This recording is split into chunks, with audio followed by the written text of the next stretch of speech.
Simba. You know you do. You know you like it. Simba.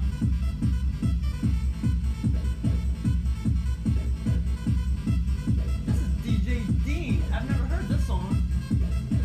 Sounds like him though. That sound like DJ Dean, doesn't it?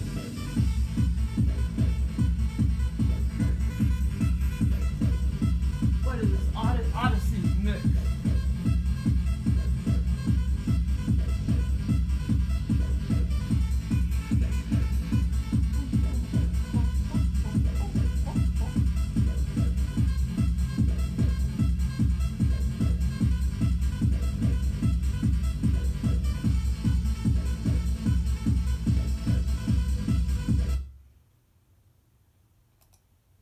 Okay, so this morning, let's see, this morning I had two, probably more, but two awesome, significant, fun, long OBE VR-lucid dreams.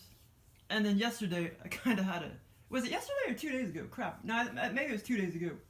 Then I had this other one 2 days ago, and it was kind of fun and weird, but yeah, just...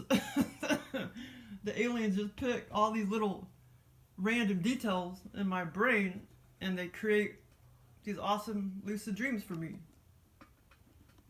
Or, or they're, they could maybe program my implant. And sometimes it could be the implant. I think I know when the implant alone creates a lucid dream for me or whatever. Because it's not as good. Yeah, like on its own, it could maybe even create me a lucid dream or whatever, but it wouldn't be as good compared to if the aliens, like, programmed it or whatever, or directly gave me an experience. But, okay, so let's see here. Confetti, bar club, cave, lucid. Yeah, so this morning I had two awesome ones. And then yesterday morning, another awesome one. Okay, so I'll talk about the one yesterday morning. Or maybe it was 2 days ago. I can't remember. It was either 2 days ago or yesterday morning. But I'm trying to think. Okay, did I have... I'm trying to think what I had on the brain first. Let's see. Bar, club, tortoise. Shit, I can't read that word. Well, anyway, I in real life, I buy these blueberries from this couple that looks like they're from the 1700s. And so in this experience, okay, in the experience, in real life, they don't own they don't have a big bar, dance floor, hooked onto their house. But in the scenario, they did. I know what they look like and everything because they were on YouTube. They have a video on YouTube. And then I called the woman up, to ask about the blueberries or whatever in real life.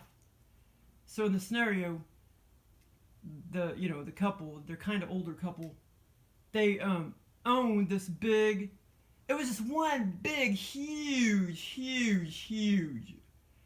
I guess you can call it more like I don't know if you really call it a ballroom, but it was this huge room, and it was basically a club, and it was attached to their house, and it had really, it was just one big, huge square, maybe somewhat rectangle, and it had very high ceilings, and it had, it had very high ceilings, and it was basically a club, and, some of my memory's coming back. Okay, so, and as far as I remember, okay, yeah, this part just came back to me. They only charge I know why the aliens put that in here. They only charge, it was either like $1 a person or like $1.50 a person, but it wasn't any more than $1 or $1.50. I remember that. And I know why the aliens put that in there because that's kind of a cheap price, to go to a club. And I can't remember what music was playing, but it was kind of like somewhat dance music. And so because like in real life when I called the lady up, I thought, you know, to myself, like, wow. I mean, I told her, you know, your prices are really, really, you know, pretty inexpensive compared to what a bunch of other people charge or whatever. And she said something like she's not in it for the money or something like that. But yeah, so that's why the aliens put that in here, that the fact that what's her name? Joanne. Her name's Joanne. So that's why in the scenario she only charged, it was either $1 or $1.50 a person. Because even in the scenario I thought, wow, that's very inexpensive, you know, to charge for a cool dance club. And anyway, oh, okay, so, and we were standing there in line, me and a bunch of other people. Okay, I think my mom was in it, but she wasn't like, she was just at the sidelines, sitting at the tables. My mom was in it, and a bunch of other people that I knew, and, but it was my mom and a bunch of other people, and, but she was just sitting over there at a table, near this big, huge, dinosaur-looking tortoise. Very odd shaped, and it was sitting there with her, this weird looking tortoise, but it looked more like a dinosaur looking thing. And but anyway, so as I was standing there in line to get into her little dance club, the person was like we were giving her the money and everything, and then the person was giving us this little baggie of confetti. Well, I don't know what else to call it. But yeah, in the scenario, I knew it was like confetti. But that's really not what it was. It was like a bunch of paper wads. But yeah, so that was kind of funny. They handed us, or the woman, there was a woman standing there, and we were giving her the money, and it was a big long line, and then she gave us a little baggie of confetti. The baggie was about that size, clear bag. And anyway, so the scenario went on. It was a pretty long, you know, scenario. I walked around for a while. I never did actually dance or whatever. I was just walking around observing. In the middle of the dance club was like a bar. And at one point, I like zoomed in on this one couple face. Actually, that was kind of later in the scenario. But at first, it was kind of like a straight club, more straight club, and then it kind of turned into a gay club. And or both. But anyway, so after I started walking around observing and stuff, I went over to where my mom was sitting at the table, way over there too. Like the well, depends on where I was standing, but the big okay, well, I don't know how to. Let's see, the long the biggest like long part of the what do you call it, of the club, the long part. Okay, so we'll say, and in the middle was the bar, and there was some people serving liquor and stuff. And then so I'm standing there, you know, facing north. Okay, so behind me, so if I'm standing there facing north, then behind me, that's where the tables were. That's where some of the tables were along the wall, and my mom was sitting there at the table. And then I walked over there, and then I started facing like the other direction towards her, which that direction would be, let's see if that was north. That direction would have been west. I mean, no, not west, east. North, yeah, that direction would have been east. And then that's when my mom was sitting there, and she was facing west. And then that's when I saw the big, and, wait a minute. Yeah, and this, I was facing west. And then when I saw the big the tortoise looking thing, there was a big tortoise looking thing also facing west. You know, facing my mom. It was gray. And it was just weird looking. It just looked like a dinosaur looking thing, but it was a tortoise. Okay, here's the funny part. See, that's why I got hurry up and talk about these experiences, because if I don't write them down, some of these experiences I'll forget a bunch of the details as days go on. Okay, so then I felt sorry for the tortoise, aka, / dinosaur looking thing.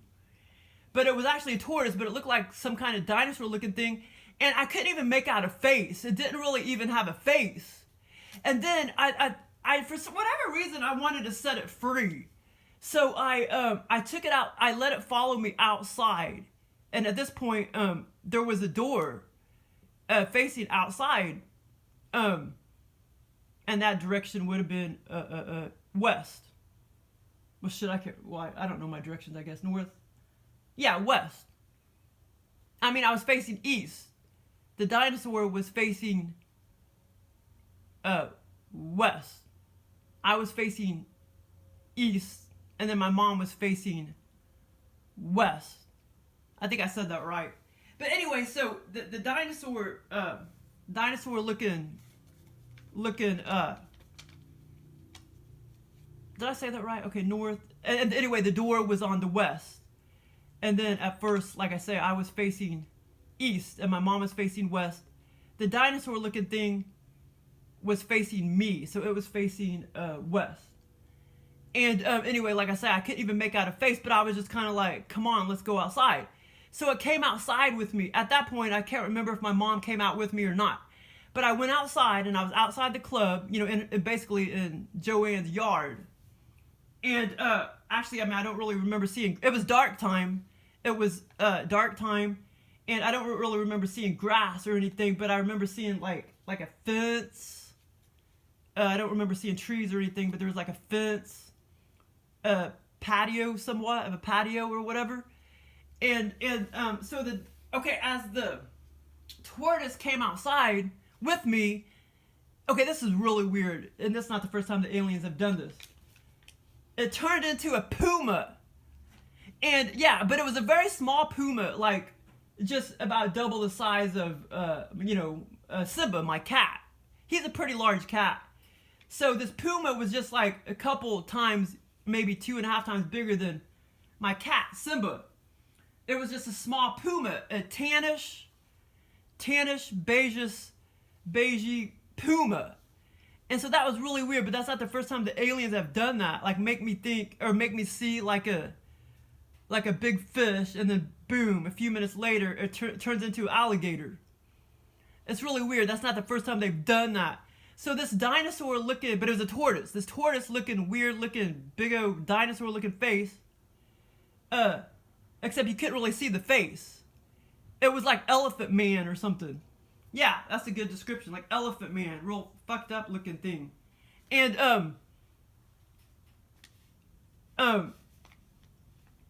yeah, and then when it was walking outside with me, it turned into a small PUMA. Okay, so then the other significant part. Well, actually, okay, I'll hurry up. Damn, what time is it? Okay, so then the other significant part after the club closed, I stuck around and started walking around. All the lights were finally turned on, and the aliens were copying all of this from my brain from when I went to bars and stuff. The lights were turned on because, in real life, when you go to a bar, if you stay long enough and they turn on the lights and everybody is, getting their way on outside and stuff, the floor is like all nasty looking and stuff, because people throw shit on the floor and it's all wet and nasty. And so in the scenario, when I looked on the floor, all this confetti was like all over the floor, but it wasn't really confetti, it was paper wads. It was all these sticky paper wads all over the floor, and the paper wads have like, a lot of them dried to the floor. They had already dried and everything. So there was all these paper wads everywhere. I know the aliens copied that from when I worked at motels, because I cleaned this room one time and they like spit paper wads all over the wall. And you know how it dries, the paper dries and shit? So I know the aliens had copied that from my brain. And, okay, and then the other part of the scenario, it changed into like a gay club, and then at that point, it was owned by the people that live across the street from my mom. In real life, the people across the street from my mom are like this, like lesbo couple, and they did get married a few years ago, but they're kind of older now. Well, she's like 70, and I don't know how old the other woman is, but she's like 70. But anyway, so it changed into kind of like a gay club, and I don't actually remember, the lights actually turning back off and all that stuff. But anyway, it turned into a normal club again with a bunch of people around, but that time the lesbian gay couple owned it. And then I walked up to the bar, and then I zoomed in and looked at this like funny looking, real feminine gay couple, male couple that was standing there. And so anyway, that's basically all of the good parts or whatever of the scenario. But it lasted a long time. Cave Nature Center. Okay, so that's done with that scenario, but it was kind of fun. That was like either yesterday morning, I think it was 2 days ago. Yeah, because I don't think I got much yesterday morning. Well, actually, just a bunch of dreams. But this morning, I got 2 really, like, weird and fun ones, though. Okay, what time is it? Oh, crap, okay.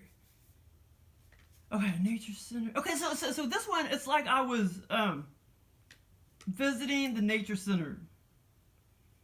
Except, in this scenario, felt nothing like, this felt like, you know, different dimension, different place. But it was like a nature center. It's like I was visiting a nature center, but I had, like, rode my bike there.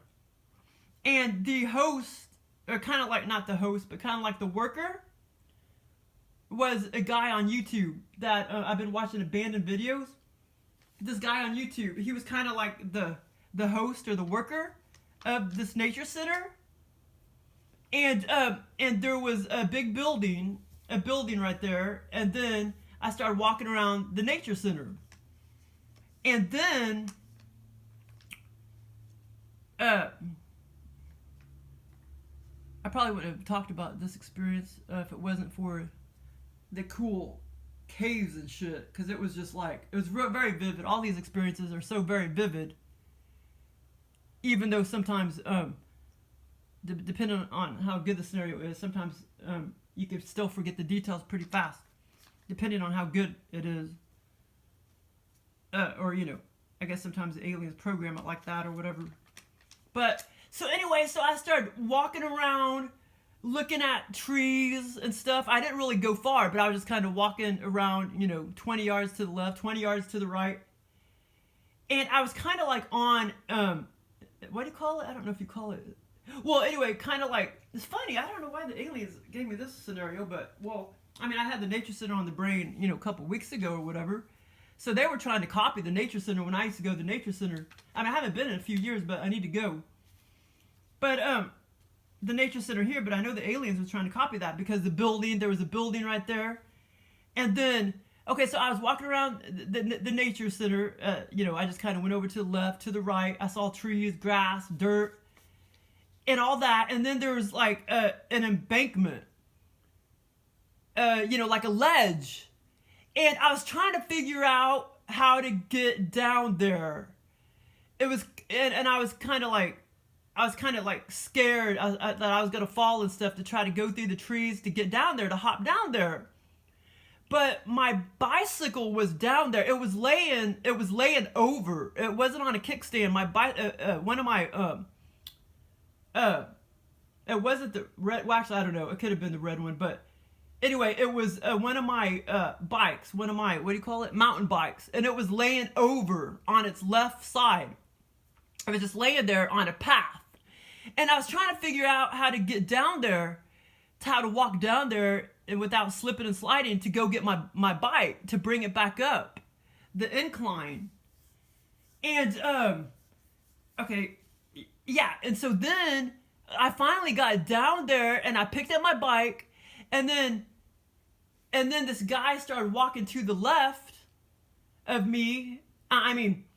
He started walking to the left. I was standing north, and he started walking down the path to the left.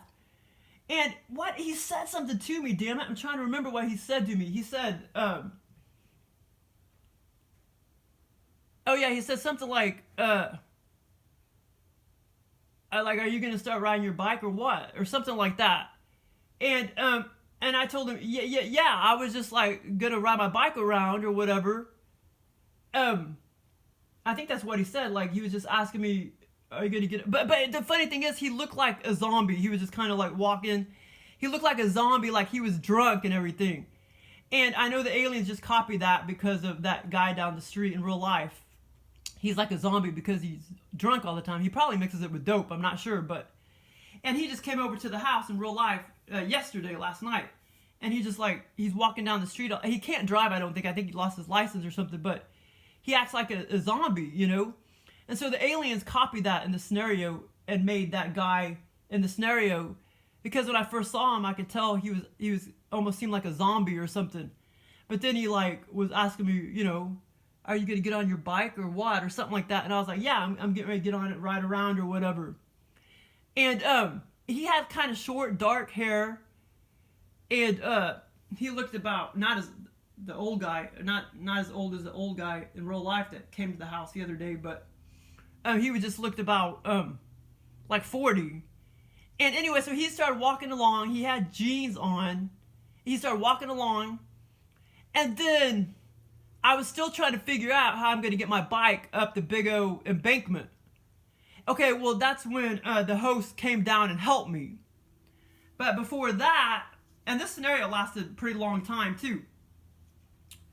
And so anyway, we eventually got my bike up there, and on the embankment, or you know, back up near the building.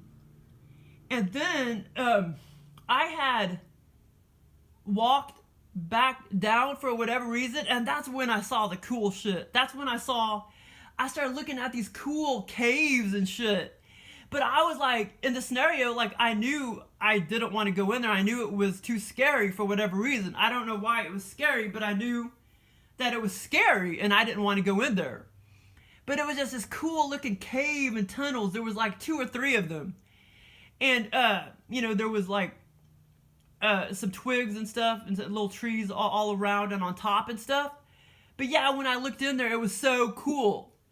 Because the first time around, when I went down and got my bike and everything, I didn't notice the caves. It was like after the guy, the host or whatever, or the worker, helped me bring my bike back up on the embankment, you know, where the building was. That's when I kind of like walked back down the hill there where the trees and stuff was. And then I looked back towards the other direction where the building was. But I was down below. I was like, you know, maybe not 8 feet, but you know, like 6 feet down below. Because, you know, that's when, you know, I mean, I was that high. That's why I was having a hard time figuring out how I'm going to get my bike up there and how to get back down there to get my bike and everything. And my bicycle was over to it was like when I was going to the left, veering off to the left, trying to figure out how I'm going to, you know, walk down the dirt through the trees and stuff. My bike was over there about, I don't know, 20 yards to my right. But then then eventually, like after I got my bike back up there, me and the worker, that's when I kind of walked back down a little bit, and that's when I saw the caves and the tunnels. It was like 2 or 3 caves, and it was just so cool. And they were kind of the type of caves where you couldn't stand up in. And I've been in caves like that where they were just kind of like 5 feet and you had to duck. And so the aliens copied off of this. It was really cool. Yeah, that was really cool to look at the caves and everything. But I was like, even in the scenario, I was like, they really creeped me out in the scenario because I wanted to kind of like, I thought it'd be cool to go in there, but I knew I couldn't because I knew it was too scary. Okay, and then, so after that, I was back up near my bicycle by the building, and then I was near the worker, the host or whatever, the worker, and he said the van is driving up to pick everybody up, and I said, well, it was already starting to get dark, and I saw the van pull up. And he just kind of acted like, well, do you want to get in the van or do you want to ride your bike home? And for whatever reason, I decided to ride my bike home. But I started to get kind of scared because I knew that I was really, really far from home. And I knew it was already dark and everything. It was already getting dark and I didn't have, you know, lights on my bike. Not in this scenario. And and I was envisioning in the scenario, like, wow, it's about to get dark. But anyway, so I didn't want to get in the van for whatever reason. I decided to ride my bike home. but before I got on my bike and rode it home, it was the end of the scenario. But I was envisioning like how many miles I was from home, and in the scenario, it was almost like I was way out there on. I was envisioning like how far I was in the scenario. It was almost like the nature center was way out there where that exotic animal paradise is, and that's where I was at. Like that's in the scenario. That's kind of like where I was at in that area, and that's where the nature center was and everything. And so, I mean, if I rode my bike home from there, that would have been kind of far, you know what I'm saying? And at nighttime and everything. But anyway, it was just a creepy experience, but it was like fun. Okay, so then I had this other lucid dream after that, and these both were this morning. Both these experiences were this morning, but this one was just kind of weird. It was fun, but kind of weird.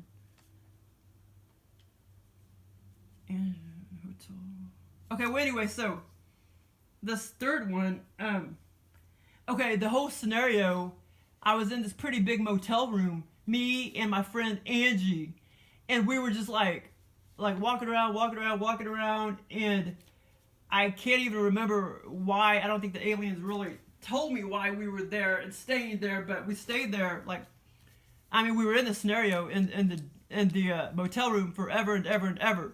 And it was kind of cluttery because in real life, Angie is kind of cluttery. And so the room, we had it all cluttered up with clothes and shit. And we were just like walking around forever and ever and ever, talking and everything in this hotel room. Well, actually, motel room. The aliens have stuck me in motel rooms many times. And we just interacted for hours and hours and hours and hours. And, but there's some funny parts to it. Okay, hotel, energy, perfume, clothes. Okay, but I'll go and say the ending part of the scenario. When me and her were getting ready to leave the motel room, I went back in and checked on everything. And I looked in the drawer, in one of the dresser drawers on the bottom, and I noticed she still had tons of clothes crammed in there. And at first I was like, Angie, are you going to come back and get your clothes? And then I realized she left them there on purpose because she didn't want them. They were just old, and she didn't want them, so she left them there on purpose. And so that part was kind of funny because I was about to grab them, and then I just knew that she had left them there on purpose. But man, this motel room, we had clothes like everywhere, and it, like I say, it was kind of junked up. And so anyway, so as we were just like talking and everything, and just roaming around the motel room, several women come in, about 3 or 4 women, maybe more than that, maybe about 5 women came in, and I was wondering why the hell they were in the room and everything. Okay, this is really funny. And so I asked Angie, I was like, well, like, what did I ask her? I was like, what are you about to do? Like, why are these women here? And she said, we're about to go to like a coconut seminar, like a coconut oil seminar to learn how to not eat so many coconuts and coconut oil. I know that's the weirdest thing in the world. But, and even in the scenario, I was like, that makes no sense. You're going to a coconut seminar, to learn how to not eat so much coconut oil and coconuts. And that was just the weirdest thing in the world. And, I mean, the aliens, they just do funny things. Because in real life, that's all I ever eat is coconut oil. I don't eat anything else. And I trust the stuff at Aldi's. It's very good stuff. That shit I bought at Walmart one time, that Spectra, that had some kind of chemical in it. I can tell this stuff at Aldi's is very, very good coconut oil, good quality. Smells very fruity, and there's no chemicals in it. So that's the only coconut oil I buy. But yeah, so the aliens were just kind of mocking that. But it was the weirdest thing. And even in the scenario, I was like, that's weird. Why are you going to a seminar to learn how to not eat coconuts? Kind of like going to a seminar to learn how to not drink liquor. You know what I mean? So that was the weirdest thing in the world. And then at one point, before all of that, the girls and Angie and me, we went over to the other part of the wall where the air conditioning and tables were. And the women like sat down, and she had this big, huge bottle of like perfume. And the aliens know that I've been having perfume allergies and fragrance allergies and shit lately. And so I was like so worried like one of those women was gonna squirt that perfume bottle. It was a very odd looking bottle too, and it was huge. Perfume bottles don't come like that. You know what I'm saying? So that was kind of funny. They don't come in that many freaking ounces. But so that was kind of funny. But it was just fun. This lasted forever and ever and ever. In this motel room, just conversing, me and Angie, walking around and junking it all up with her stuff, and because she's kind of junky in real life, she's kind of a cluttery person in real life, you know. So the aliens put that in here, but it was still fun though, and it lasted forever. But anyway, they were fun. But I mean, I've had better, you know what I mean. I've had many, many, many better ones, but they were still fun. Thanks for listening. They were like, all three of those were like sea experiences, but they were still fun. Thanks for listening.